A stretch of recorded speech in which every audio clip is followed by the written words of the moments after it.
안녕하세요. 책한민국입니다. 오늘 소개할 책의 제목은 정신분석이 감정과 신앙을 말하다. 지은이는 변상규, 한국열린사이버대학교 상담심리학과 특임교수, 캐나다 크리스천 칼리지 상담학과 석박사과정 겸임 교수입니다. 인생에 행복하길 원한다면 결심해야 한다. 행복하게 살기로 결심하고 행복감이 느껴질 때마다 정말 행복하다고 말하고 춤춰야 한다. 그래야만 행복할 수 있다. 언젠가는 저절로 행복하겠지라고 생각한다면 아주 긴 인내를 감내할 수 있어야 한다. 그 언젠가가 쉽게 나타나지 않을 테니 말이다. 어찌 보면 인간은 자기 인생의 주체가 되는 것을 두려워하기에 인생을 수동적으로 살아가며 의지를 갖고 자기 인생을 잘 꾸미려고 노력하는 사람들이 의외로 많지 않다. 그것도 일종의 자기 삶의 게으름인데 그런 게으름은 심리학에서 보면 병리적 나르시시즘에 해당한다. 이것을 극복할 대안은 감탄하는 것이다. 표현하게 되면 즐겁고 행복하다는 걸 스스로 확인할 수 있다. 사람은 우울해지면 본능적이 된다. 과하게 음식을 먹거나, 과하게 술을 마시거나, 과하게 자거나, 과하게 성의 흥분에 심취하려는 것은 그 근원이 우울해서다. 나이가 들수록 다른 사람들과 어울리려는 공동체 정신도 중요하지만 자신을 찾아가는 자기 탐구와 자기 실현의 과제가 더 중요하다. 행복을 결심해야 한다. 그냥 행복해지는 건 없다. 우리는 대부분 신경증적 증세를 겪으며 살아간다. 신경증의 핵심 원인은 주로 억압에 있다. 억압이라는 말은 살아있는 채로 생매장하다라는 의미를 갖고 있다. 억압한다는 것은 어떤 감정이 생길 때 그것을 표출하지 못하고 감정 그 자체를 생매장해버리는 것과 같다. 여성 정신분석학자였던 카렌 호나이에 의하면 완전주의는 개인의 병이 아니라 문화가 만든 병이라고 했다. 완전주의는 우리 사회가 개인에게 강요한 병이라는 것이다.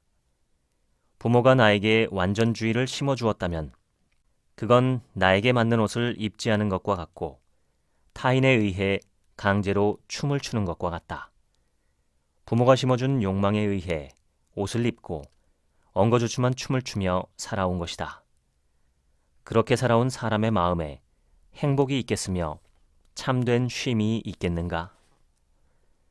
인생이 가장 건강한 상태는 위니캇이 말한 플레이의 상태다. 여기서 플레이란 단순한 논다의 차원이 아니라 자신의 생명력과 창조성을 마음껏 펼칠 수 있는 능력과 자율성을 의미한다. 몸이 아프지 않으면 편안하고 그런 상태에서는 어떤 일도 감당할 수 있는 것처럼 우리의 마음도 그러하다는 것이다. 화에는 크게 세 종류가 있다.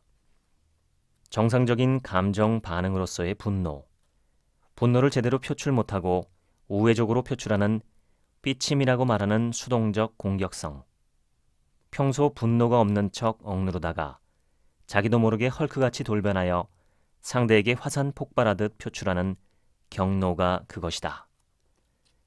부부 상담을 해보면 가장 힘든 배우자 유형 중 하나가 분노하면 말을 하지 않고 일주일 이상 가는 사람들이다.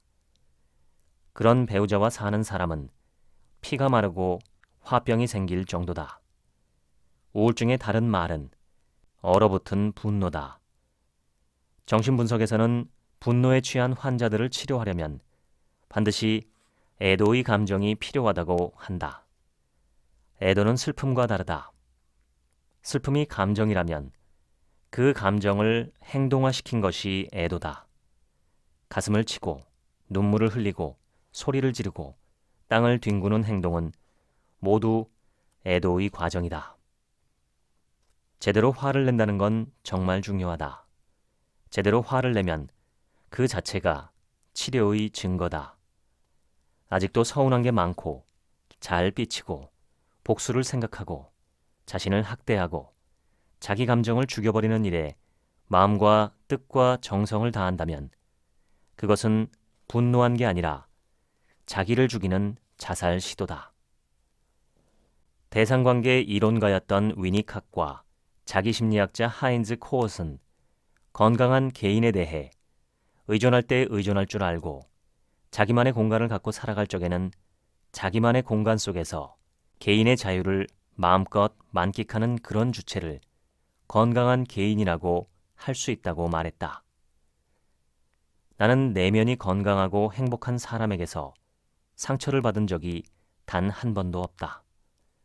내게 상처를 준 사람들은 하나같이 고집스럽고 자기 주장이 강하고 자기가 옳다는 걸 절대 포기하지 않는 사람들이었다. 너무나 많은 이들이 자기 것만을 강조하고 EQ, 즉 정서지수보다는 IQ, 지능지수 중심으로 살아가고 있다. 그런 이들로 인해 마음이 여리고 착한 사람들은 감정적 상처를 받고 더욱 움츠러든다. 그렇게 상처를 주면서도 그걸 전혀 모르는 사람을 인격 장애자라 부른다. 자녀를 키울 때 바른 아이로 키우려고 하지 말라. 건강한 아이로 키우면 자연스럽게 바른 아이가 된다. 그러나 바른 아이로만 키우려 한다면 그 아이는 절대 건강하지 않은 아이로 자라게 된다. 신경증 환자가 되고 평생을 길을 못 펴고 눈치 보며 사는 인간이 된다. 자기가 무엇을 원하는지도 모르는 아이가 된다. 자기의 욕망을 찾아 사는 삶이 반드시 악한 삶이 아니라는 걸 자각했으면 한다. 5년 전 아내가 암으로 세상을 떠날 적에 그 지독한 고통을 목도한 사람으로 병과 죽음이라는 실존적 문제 앞에 그 누구도 장사 없다는 생각을 한다. 이어령 교수의 말처럼 젊은이는 늙고 늙은이는 죽는다. 심리학자 칼 융은 자신이 만난 사람들 중에서 중년기 이후의 사람들이 하나같이 영적인 문제로 고민하는 것을 보았다고 했다. 영적인 문제란 죽음의 문제다. 20, 30대와 대화를 하다 보면 그들은 삶에 대해서만 고민하지 죽음에 대해서는 고민하지 않는다. 하지만 40, 50대와 대화해 보면 건강을 핑계로 이런저런 말을 하지만 그 말 밑에 죽음에 대한 두려움을 감지하게 된다. 최근 20대부터 소장해온 1만여 권의 책들을 정리하며 많은 생각을 했다. 나에게 유일한 소유는 그 책들이었다. 누구보다 지식을 탐하고 살았다. 알려고 했고 알매의 기쁨도 컸다. 그러나 어느 순간 아내의 죽음이란 블랙홀을 마주하며 나의 모든 것이 뒤집혔다. 죽음이란 참 낯설고 이질적인 것이다. 아무리 공부해도 적응되지 않는 이물질 같은 것이다. 시간은 흐르고 나이는 들어간다. 그러니 아직 건강할 때 삶의 목표와 이유를 되묻는 시간이 꼭 필요하다. 나의 삶을 살아내야 한다. 자연 속에서 나는 어떤 사람으로 남아야 하는지를 스스로에게 물어야 한다. 죽음의 문제는 나를 유한성으로 이끌고 유한성의 문제는 나에게 남은 삶을 어찌 살 것인가를 묻게 된다. 사람은 누구나 자기 내면에 있는 것들을 밖으로 투사하는 경향이 있다. 마음에 선함이 있는 사람은 악함을 드러낼 수 없다. 하지만 악한 사람은 악함을 드러내도록 되어 있다. 사람은 미숙할수록 타인에게 자신의 왜곡된 점을 투사한다. 성숙한 사람은 내 탓이라고 한다. 남 탓을 하지 않는다. 인간 세상에 단 하나의 원칙이 있다면 사랑이라는 원칙이 있다고 믿는다. 사랑이 있고서야 공정의 원칙도 있는 것이다. 정신분석학자인 멜라니 클라인은 갓난아기들을 관찰하며 아기들이 맨 처음 접하는 대상은 엄마가 아니라 엄마의 젖가슴이라고 했다. 엄마 젖가슴은 아기들에게 두 가지 감정을 느끼게 한다. 바로 좋음과 나쁨의 경험이다. 젖이 잘 나오면 좋음이 느껴지고 젖이 잘 나오지 않거나 너무 나와 숨을 막으면 아기들은 이를 나쁨으로 경험한다. 그래서 클라인은 아기들이 맨 처음 접하는 대상 경험은 좋음과 나쁨의 경험이라고 한다. 이가 나기 시작하면 잘 나오는 젖은 혀로 빨지만 안 나오는 젖은 이빨로 깨무는 공격성을 표현한다고 한다. 클라인은 우리 모두가 이런 자리를 거친 후에 우울적 자리로 왔다고 했다. 우울적 자리란 우울하다는 의미가 아니라 대상에 대해 인지하게 된 아기가 자신의 환상 속에서 젖가슴을 공격하거나 불만을 터뜨렸을 때 그 대상이 자신의 공격성으로 인하여 상처받거나 고통받는다고 느끼는 것을 말한다. 윤리학적으로 보면 인간은 클라인이 말한 우울적 자리에 도달해서야 비로소 인간이 되는 것이다. 타인의 존재를 염두에 두며 살아가는 공감적 인간을 말한다. 굿과 배드라는 원칙보다 더 중요한 것은 대상이라는 것이다. 이런 정신분석적 입장에서 본다면 아동학대를 일삼은 교사나 정인이를 죽음으로 몰고 간 그 양모 역시 겉으로는 멀쩡한 일반인으로 보였으나 그들의 내면에는 분열된 대상의 기준이 있었다고 본다. 상식적으로 어린아이의 몸에 구타하는 행위는 쉽게 하지 않는다. 그런데 그런 아이에게 고문에 가까운 학대와 구타를 일삼았다는 것은 양모 마음의 분열적인 특성을 죄 없는 아이에게 투사한 것이다. 양모는 자기 내면의 배드 속성을 정인이에게 전가하고 투사하여 그 아이를 나쁜 대상, 나쁜 아이로 만든 것이다. 나와 나의 관계가 드러난 모습을 자아상이라고 한다. 자아상의 변화는 운명의 변화와도 같다. 내가 내 자신의 자아를 평가하는 것을 자존감, 자기존중감이라 부른다. 자존감이 낮고 자아상이 부정적인 사람은 항상 자기가 불편하다. 내가 나인데 내가 나를 불편해한다면 삶이 어떨까? 그게 생지옥이라 생각한다. 상담을 하다 보면 의외로 이런 생지옥을 경험한 사람들이 적지 않다. 자기가 자기를 불신하는 것이다. 슬프게도 대부분 그런 불신은 부모로부터 시작된 불신이다. 심리학자인 에릭 에릭슨의 유명한 8단계 이론에서 가장 중요한 1단계인 부모, 특히 엄마와의 관계에서 아기가 배우는 것은 기본적인 신뢰다. 이런 신뢰가 깨지게 되면 아기들은 모든 걸 의심하고 고민하게 된다. 믿고 싶으나 믿어지지 않는다. 무엇보다 자기 스스로를 의심하게 된다. 그래서 확인 강박에 들어간다. 이게 습관이 되어 나타난 증세가 바로 강박증인 것이다. 강박증의 핵심은 불안이지만 불안의 핵심은 불신이며 불신의 핵심은 자기 불신이다. 스스로를 믿지 못하는 것이다. 그래서 필요한 것이 자기 화해다. 그러나 자기를 이해해야만 가능한 것이 자기 화해이기도 하다. 자기 이해가 부족하여 자기 화해를 못하고 자기 불신에 사로잡혀 사는 사람들이 많다. 자기 이해란 정확히 자기 감정의 문제를 언어화할 수 있을 때 가능하다. 인간에게 주어진 4가지 커다란 감정은 희로애락이다. 그 중에서 가장 문제가 되는 감정이 있다면 노, 즉 분노의 감정일 것이다. 세상의 그 어떤 관계든지 화를 낼 일이 없으면 깨어질 일이 없다. 분노에 대한 중요한 사실은 그 누구도 나를 화나도록 만들 수 없다는 것이다. 화는 스스로가 내는 것이지 누군가가 화내도록 하는 것은 아니다. 음주운전을 하던 차가 갑자기 내 차를 박았다면 당연히 차문을 박차고 나가 화를 낼 것이다.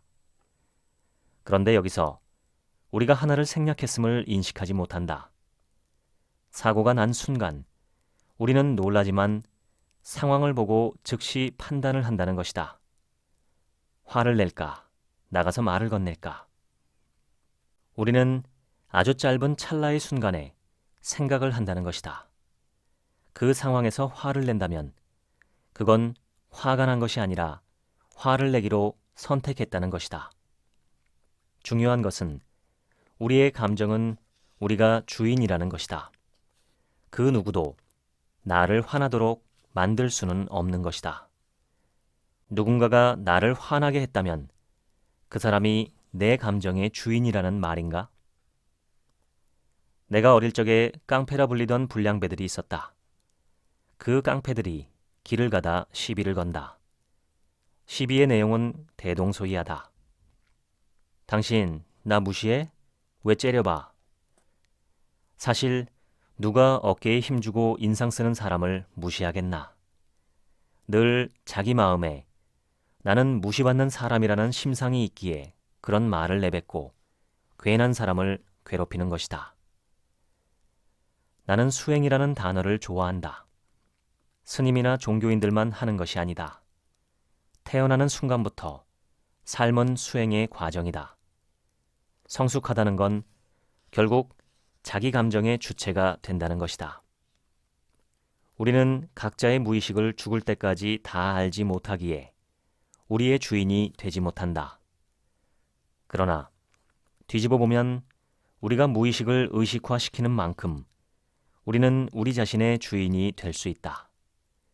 감정의 주인이 되어 감정을 돌보며 감정을 수행하는 삶. 그런 삶이 삶을 복잡하고 갈등하게 만들 리가 없다. 정리되지 않은 감정을 가진 자만이 삶을 복잡한 쓰레기통으로 만드는 것이다. 비워내야 한다.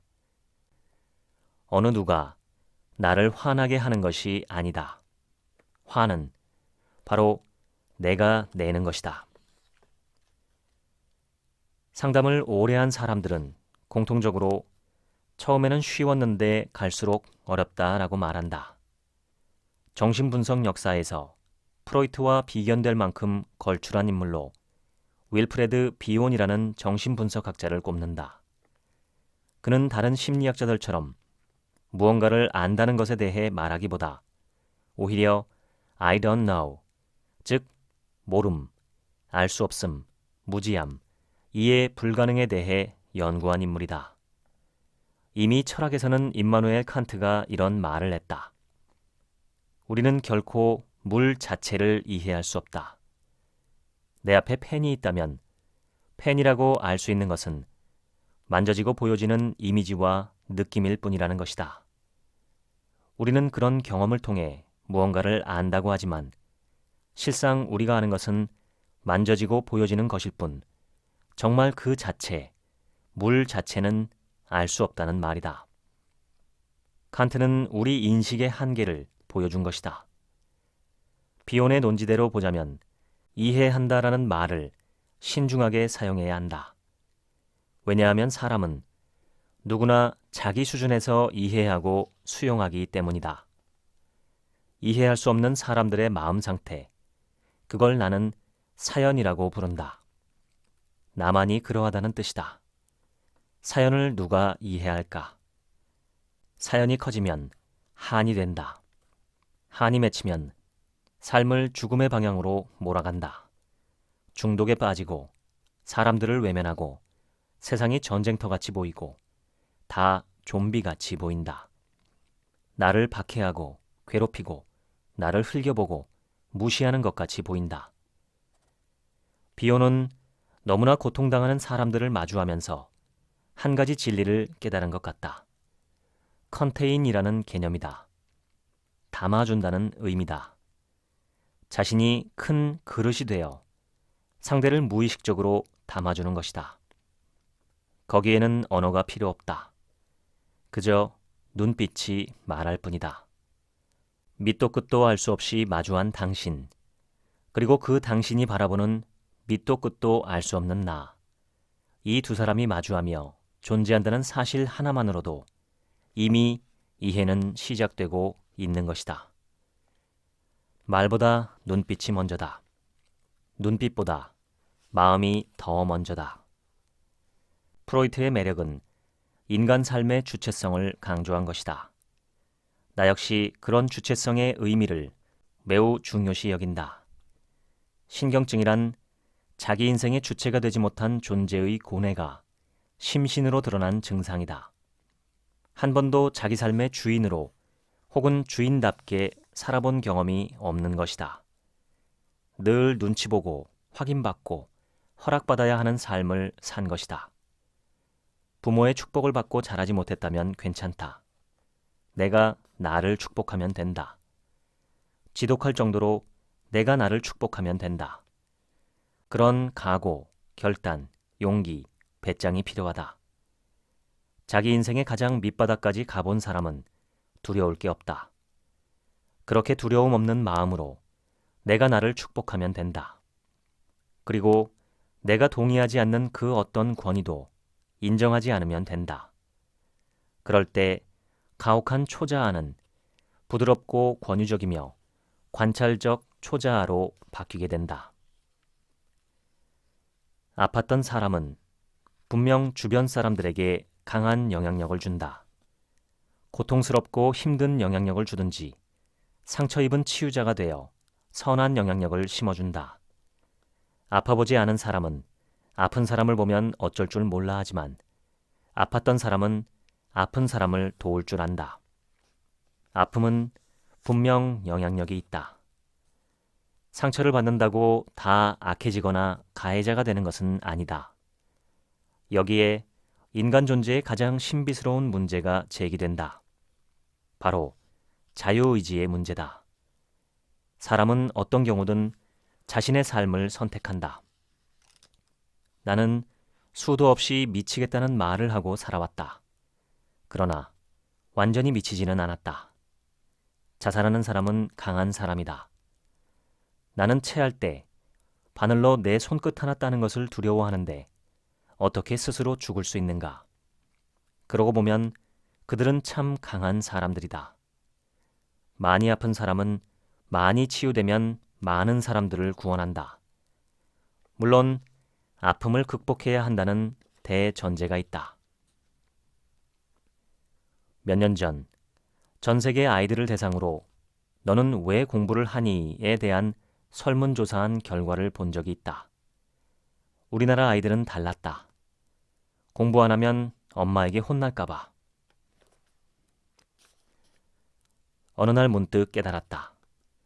내가 그냥 사는 게 아니라 자본주의라는 나라에 태어나 생존 경쟁하듯 시험을 보고 서열을 매기고 공부를 시키고 그 시스템에 적응하는 삶을 살아야 했음을 말이다. 자본을 중심으로 한 사람 간의 계급을 그어놓은 우리 사회의 은밀한 폭력을 느끼기 시작했다. 유전무죄, 무전유죄가 무엇인지 나이 들수록 더욱더 실감하는 것 같다. 사회의 가치나 종교적 신념, 집단의 이념이나 이데올로기는 언제든지 개인이나 집단을 감시하고 통제하는 두려운 슈퍼이고로 작용할 수 있다. 그리고 그런 사회의 일원인 우리의 부모들은 아무것도 모르고 사회가 원하는 인간상을 자기 자녀에게 투영하여 자녀도 사회가 원하는 인간이 되어주기를 바라고 그렇게 되도록 키운다. 그러는 사이 우리의 인간성, 우리의 감정, 우리의 느낌은 날마다 고갈되어 간다. 그렇게 나이가 40이 되고 50이 되면 남는 게 아무것도 없음을 깨닫는다. 사회가 요구하는 아버지, 사회가 요구하는 집사님, 사회가 요구하는 직책을 가진 아무개는 있으나 인간 아무개는 사라진 지 오래다. 나는 20여 년간 프로이트와 융, 대상관계와 애착이론, 자기심리학을 공부하며 가르치기도 했다. 그 결과 우리가 지향하는 삶이 얼마나 거짓이 많고 명분이 많고 이데올로기가 많은지를 깨닫게 되었다. 동시에 깊은 외로움이 밀려왔다. 그러나 어쩌겠나. 내가 진정한 나로 살아갈 수 있다면 그런 외로움도 견딜 수 있다. 혼나는 게 무서워서, 인정받는 게 너무 좋아서 행했던 모든 행동을 끊어버리고 내가 좋아서 선택하고 내가 싫어서 하지 않는 그런 자율적인 삶을 훈련하며 살아가는 것이다. 이야기해, 그리고 다시 살아나 라는 책이 있다. 저자 브라이슨은 이런 말을 했다. 오랜 기간 계속해서 자행되는 고문을 견뎌야 하는 사람들은 종종 자기 자신을 몸으로부터 분리시키는 방법을 찾곤 한다. 극단적인 경우에는 다중인격을 발달시키기도 한다. 사람은 누구나 자신이 하찮은 존재가 아니라고 생각한다. 지금보다 억압과 무시가 많았던 옛적부터 내려오는 말이 지렁이도 밟으면 꿈틀거린다 아니었나? 한쪽이 일방적으로 무시받을 때 나도 사람이에요 라는 말 한마디면 힘있는 사람도 움찔한다고 한다. 다중인격을 가진 사람들의 공통점은 어린 시절 아이가 감당할 수 없는 사건을 경험했다는 것이다. 성폭행이나 학대, 구타, 끔찍한 외상적 장면, 절망적이며 공포스러운 상황을 경험한 아이들은 살아남기 위해 고통스러운 그 순간에 마음의 셔터를 내려버린다.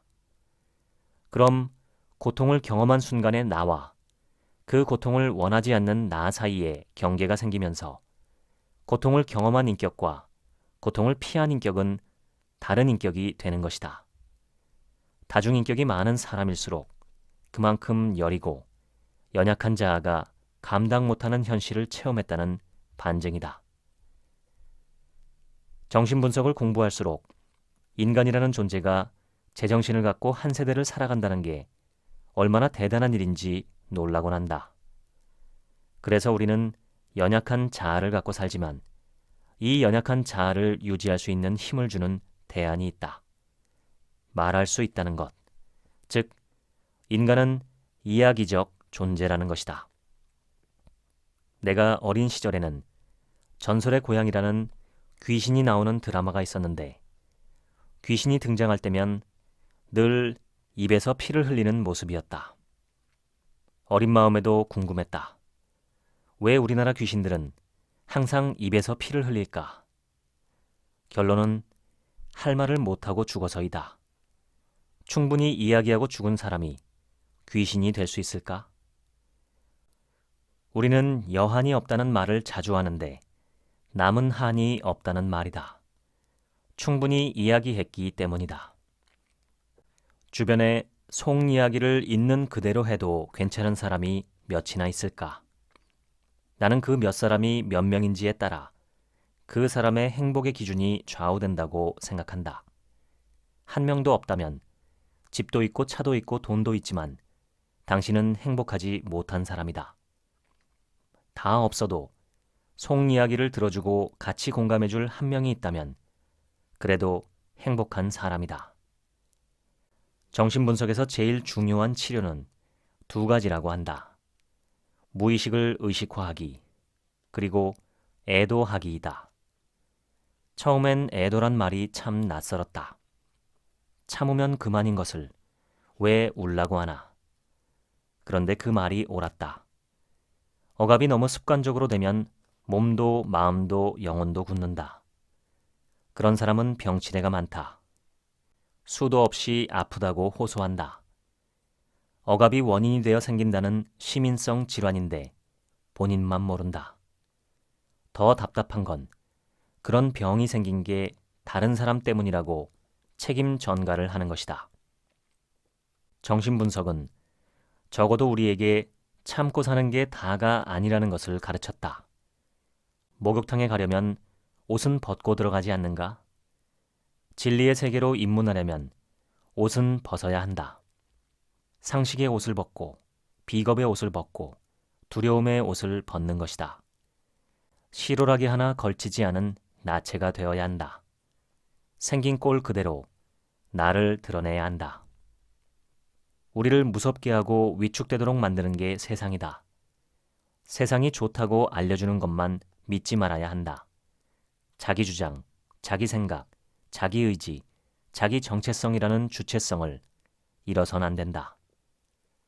니체는 말했다. 내 인생의 주인이 되라. 너의 운명을 사랑하라. 그는 기독교의 부족한 면을 제대로 지켜보고 제대로 지적해준 참으로 고마운 철학자였다. 과연 사랑은 난 도저히 당신 없이 살 수 없어 라는 고백으로 결론이 나야 하는 걸까? 미국의 정신과 의사인 M. 스캇 팩은 아니라고 말한다. 만약 그런 말을 하는 사람이 있다면 그건 기생충일 것이라고까지 혹평하였다. 스캇 팩은 진정한 사랑은 인격적인 독립을 이룬 두 사람이 하는 행위라고 말했다. 요즘 내 머릿속을 떠나지 않는 주제는 성숙한 성인이다. 성숙한 성인이 되는 것은 참으로 힘겨운 일이지만 성숙한 성인이 되면 매사가 자유롭다. 매임이 없다. 내가 나를 봐야 자유해진다. 결국 좁디 좁은 속마음을 갖고 상처를 끌어안은 채 상대가 내 삶을 변화시켜 줄 수 있는 메시아가 되어주길 바라는 마음으로 사랑하고 덕을 보려고 결혼하고 상대를 통해 현실을 바꾸려 했기에 그토록 사랑과 결혼 생활이 지옥이 되는 것이다. 이혼 사유는 늘 그렇듯 성격 차다. 결혼 전에는 성격 차이가 없었을까? 사실 성격은 70억이 넘는 인구 모두가 다 다르다. 나와 같은 성격을 가진 사람은 세상에 단 한 사람도 존재하지 않는다. 부부가 이혼을 하는 데에는 여러 가지 변수가 작용한다. 그러나 나는 가장 중요한 두 가지 이유가 있다고 본다. 하나는 불신이요. 다른 하나는 대화의 불통이다. 섬세하게 들여다보면 더 큰 문제는 후자다. 대화할 줄 모르는 것이다.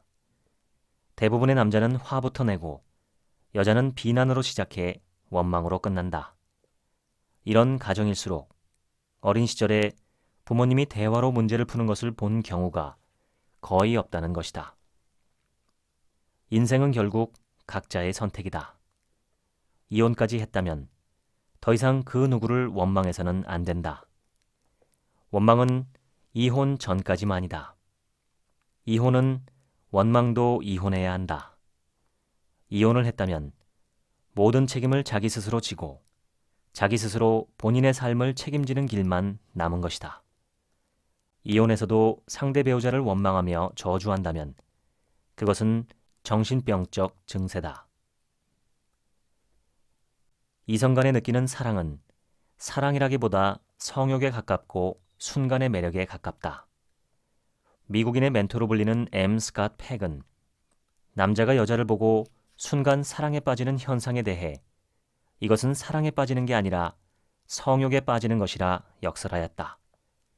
그 여자에 대해 아는 게 하나도 없는데 무슨 사랑을 하느냐는 것이다. 생물학적 차원의 매력이나 성욕은 배설이 목적이다. 사랑은 어려운 것이다. 사실 사람에게 사랑만큼 좋은 것이 없으면서 사랑만큼 고통스러운 것이 없으니 사랑은 나르시시즘적인 인간을 깨뜨리기에 가장 좋으면서 가장 예리한 칼과 같다.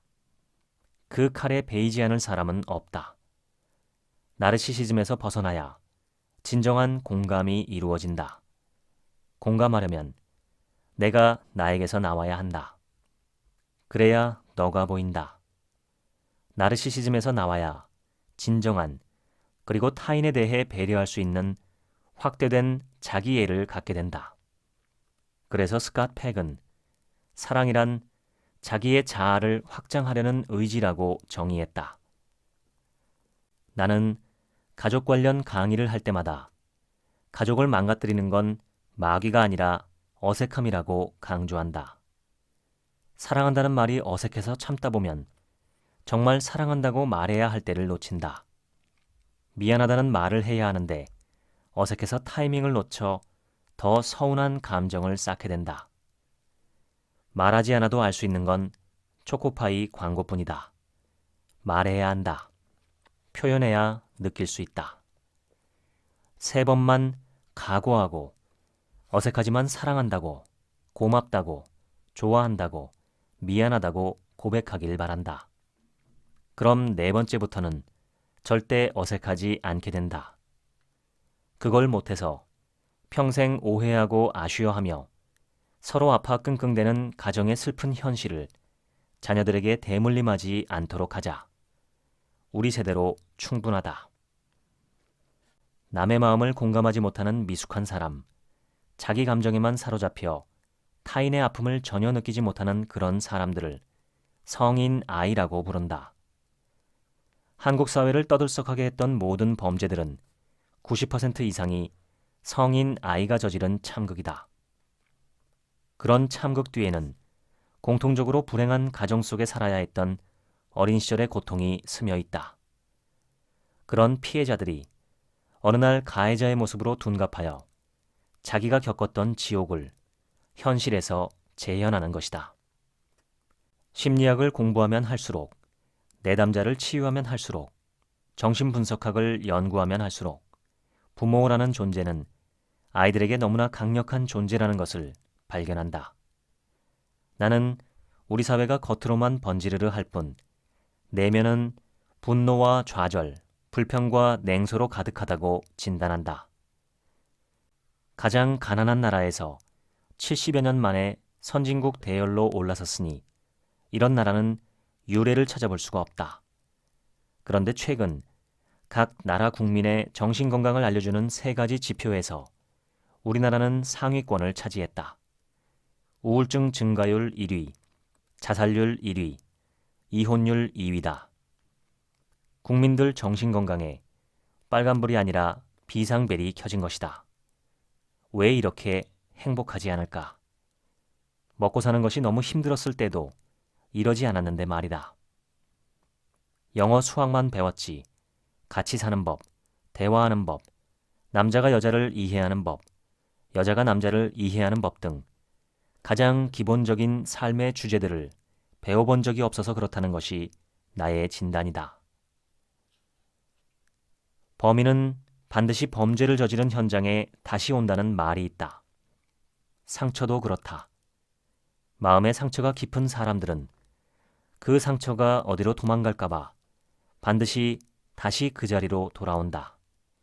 스스로에 대한 확인 사살이다. 아이러니하지 않은가?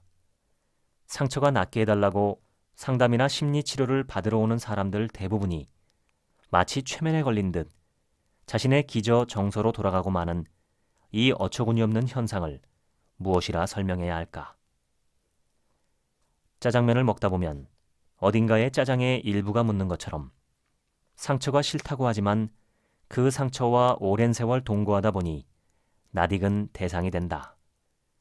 문제는 그런 상처를 안고 사는 사람들일수록 이상적인 행복을 꿈꾼다는 것이다.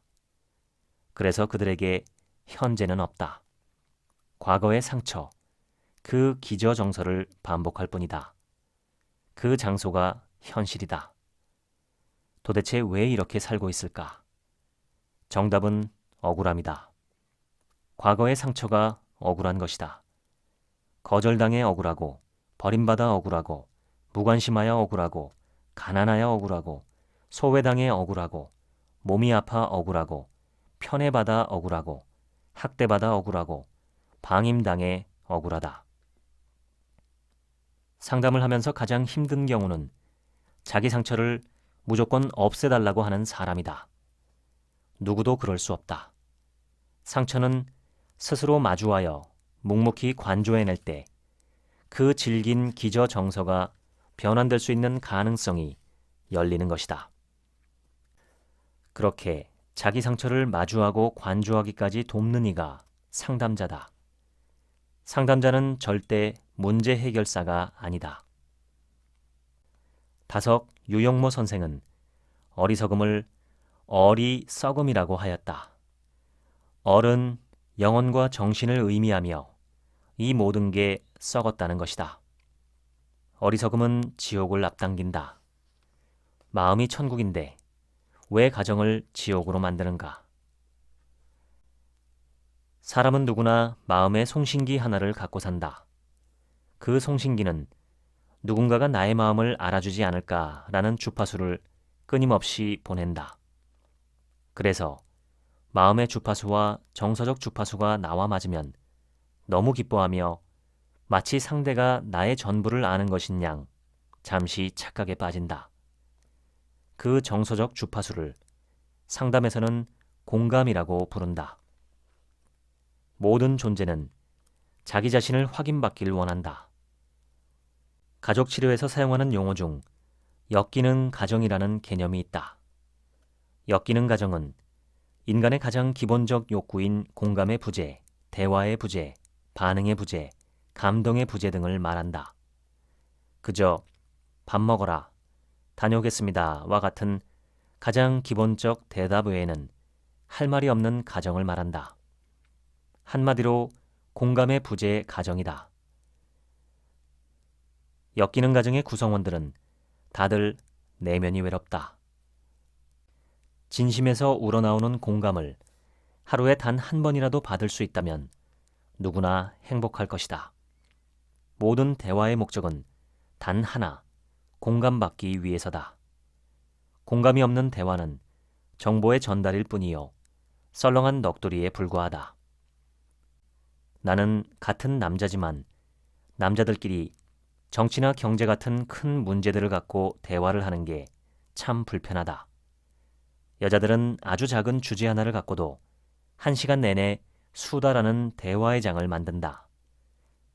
중년기 이후에 배우자가 사망한 경우를 보면 여자들은 잠시 남편의 부재를 애도하지만 곧 일상으로 돌아온다. 하지만 남편은 아내가 떠나면 멘탈 붕괴가 오면서 갈수록 고통을 받게 되는데 자신의 대화를 받아줄 대상이 부재한 탓에 절박한 고립감으로 심신이 병든다고 한다. 옳고 그름만이 대화의 주제였기 때문에 다정하고 소박한 주제를 갖고 이야기하는 법을 평생 배우지 못한 탓이다. 상담을 오래 하다 보니 사람이 크게 두 가지로 나뉜다는 것을 알 수 있었다. 공감 능력이 있는 사람과 있는 척하는 사람이다. 공감 능력이 없는 사람은 사람으로 보이지 않기에 아예 제외하였다. 문제는 공감 능력이 있는 척하는 사람이다. 그런 사람들과 상담을 하다 보면 결국 그들은 공감을 하고 싶은 게 아니라 자기 이야기를 하고 싶어 한다. 자기 안에 갇히는 것, 이것은 참 무서운 병이다. 다른 게 광기가 아니라 이게의 광기다. 그런데 참 아이러니하게도 광기를 가진 사람은 자기 같은 광기를 가진 사람을 좋아한다는 것이다. 자아 중심성이 강한 사람들은 내면이 따뜻해 보이지만 사실은 냉정하기 그지없다. 분명 인간은 누구나 어느 정도 이기적이고 자기애적인 것이 사실이다. 단, 그런 성향이 타인의 눈에 밉지 않아 보이면서 웃음을 줄 수 있다면 우리는 그것을 성숙이라 부른다. 외도한 남편이 아내에게 너무 미안하다며 눈물을 흘리며 상담실을 떠날 때 나 스스로 감동을 받은 적이 있었다. 그런데 몇 년 후 우연히 그분의 카톡 프로필을 보니 다른 여자분과 다정한 모습으로 찍은 사진이 올라 있었다. 재혼을 한 것이다. 우리는 그때그때 달라요 라고 말할 수 있는 자들이며 나는 변한다, 고로 존재한다 라고 주장할 만한 자들이다. 누군가 약속의 정의를 깨라고 있는 게 약속이라고 말하던데 그 역설이 참으로 씁쓸하다. 그런 면에서 정신분석가 윌프레드 비온의 말은 명언 중에 명언이다. 정신분석의 목적은 사람을 고치거나 치유하는 게 아닙니다. 고쳐도 다시 반복할 것이며 치유해도 다시 재발할 것입니다. 정신분석의 목적은 그 사람으로 하여금 자신의 무의식적인 진실을 마주하도록 돕는 과정입니다. 사람은 순간만 진실하다. 그 순간이 지나면 다시 진실은 온데간데 없다. 인간이라 하면 자연스럽게 떠오르는 단어가 바로 연민이다. 인간은 궁극적으로 사악한 존재도 있으나 대부분은 연민의 마음으로 바라보면 이해가 된다. 인간은 누구나 되어져가는 존재일 뿐이다. 즉 인간은 누구나 다 변화의 흐름 속에 놓여 있다는 것이다. 그 변화의 속도를 이기적으로 사용하면 변덕이 되는 것이고 그 변화의 속도를 묵묵히 견디면 성숙이 되는 것이다. 현대 정신분석학으로 알려진 대상관계 이론이나 자기심리학에서 자주 나오는 독특한 용어가 있다. 대상허기이다. 대상허기는 사람이 고프다는 말이다. 사람을 만나고 섹스를 하고 관계를 맺어도 뭔가 부족하다. 물질 남용자들에게는 선택의 여지가 거의 없기 때문에 자기 조절을 위해서 알코올, 약물, 음식, 섹스, 일, 도박, 게임, 쇼핑 등에 의존한다. 그래서 어린 시절에 부모로부터 받는 애착이 정말 중요하다. 어린 시절 대상허기가 어느 정도 채워지면 성장한 이후에 대상허기가 생겨도 절박할 정도로 고통스럽지는 않게 된다. 한번 그 심리적 포만감을 경험해 보았으니 말이다. 새로운 자아가 만들어지려면 과거의 항상성에 물들은 낡은 자아를 해체해야 한다. 그런데 두렵고 낯선 일이다. 우리는 하나같이 보수적이다. 지독하게도 안 변하려 한다. 사람은 저항하다 변화를 택하는 것이 아니라 저항하다 죽기를 원한다. 이 지독한 저항을 깨는 것이 신뢰다. 신뢰의 힘은 대단하다. 지옥을 천국으로 변화시키는 엄청난 능력이다. 저항은 내가 만든 드라마다. 모든 사람은 자기가 만든 드라마에 취해 산다. 그 드라마를 바꿀 때가 되었다면 금년으로 막을 내리자. 그리고 신뢰의 바탕을 둔 새로운 드라마를 시작하자. 지금까지 정신분석이 감정과 신앙을 말하다 읽어드렸습니다. 지금부턴 제 얘기입니다. 저는 마음, 정신, 심리 이런 분야에 관심이 많아서 이와 관련된 책을 읽으면 여러 가지 생각을 하게 됩니다. 특히 저 스스로를 비춰보는 걸 좋아합니다. 이런 책들은 제 자신의 마음을 더 잘 이해하게 도와주고 방향을 잡거나 문제를 해결하는 데 좋은 도구를 제공해 줍니다. 실제로 상담 전문가와 정기적으로 이야기하는 것이 가장 좋은 방법이지만 책으로도 간접적인 도움을 받을 수 있습니다. 지금 세상은 마음의 문제가 점점 더 심각해지고 있다고 생각합니다. 특히 우리나라는 더 심하죠. 이 책에도 나와 있지만 한국은 자살률 1위, 우울증 증가율 1위, 이혼율 2위입니다. 이것은 무시해도 되는 문제일까요? 과학기술과 의학이 발달하며 육체의 문제는 점점 더 해결되어 가는데 마음이나 정신의 문제는 대부분 그냥 참고 사는 게 전부입니다. 스트레스로 시달리지 않는 사람, 심리적, 정신적으로 고통을 겪지 않는 사람이 거의 없습니다. 저는 정기적으로 한의원에 가서 추나요법 치료를 받고 있습니다. 추나요법이 건강보험 적용 대상이 되면서 대중화되었듯이 향후 10년 안에 심리상담이나 정신과 상담도 건보 적용 대상이 되면 좋겠습니다. 물론 지금도 병적인 증세를 나타내는 환자들에게는 보험 적용이 되지만 대상이 매우 한정적이죠. 그런 것 말고 감기 증상으로 가볍게 동네 병원에 가서 진료받듯이 정신과 심리와 마음이 만성적이든 일시적이든 취약해진 시기가 온다면 저렴한 비용으로 쉽게 심리 상담과 정신과 상담을 받을 수 있게 된다면 우리나라 전체의 행복도가 많이 올라가지 않을까 싶습니다. 이게 처음엔 돈이 더 드는 것처럼 보여도 마음의 병이 몸의 병으로 발전하는 것을 줄일 수 있어 건보 재정 건전성에도 궁극적으로 도움이 되리라 생각합니다.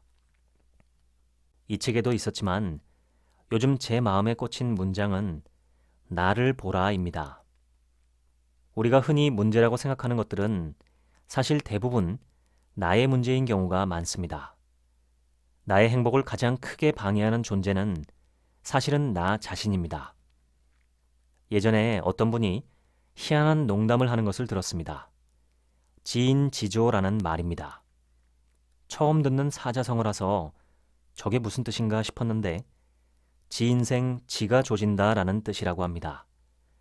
듣자마자 일행이 한바탕 폭소를 터뜨렸던 기억이 있습니다. 재미있기도 했지만 그 말이 정말 맞다는 생각이 듭니다. 이 시대에 사는 우리에게 정말 절실하게 필요한 지식은 나 자신, 스스로의 마음에 대한 지식이 아닐까 합니다. 마음은 굉장한 힘을 갖고 있습니다.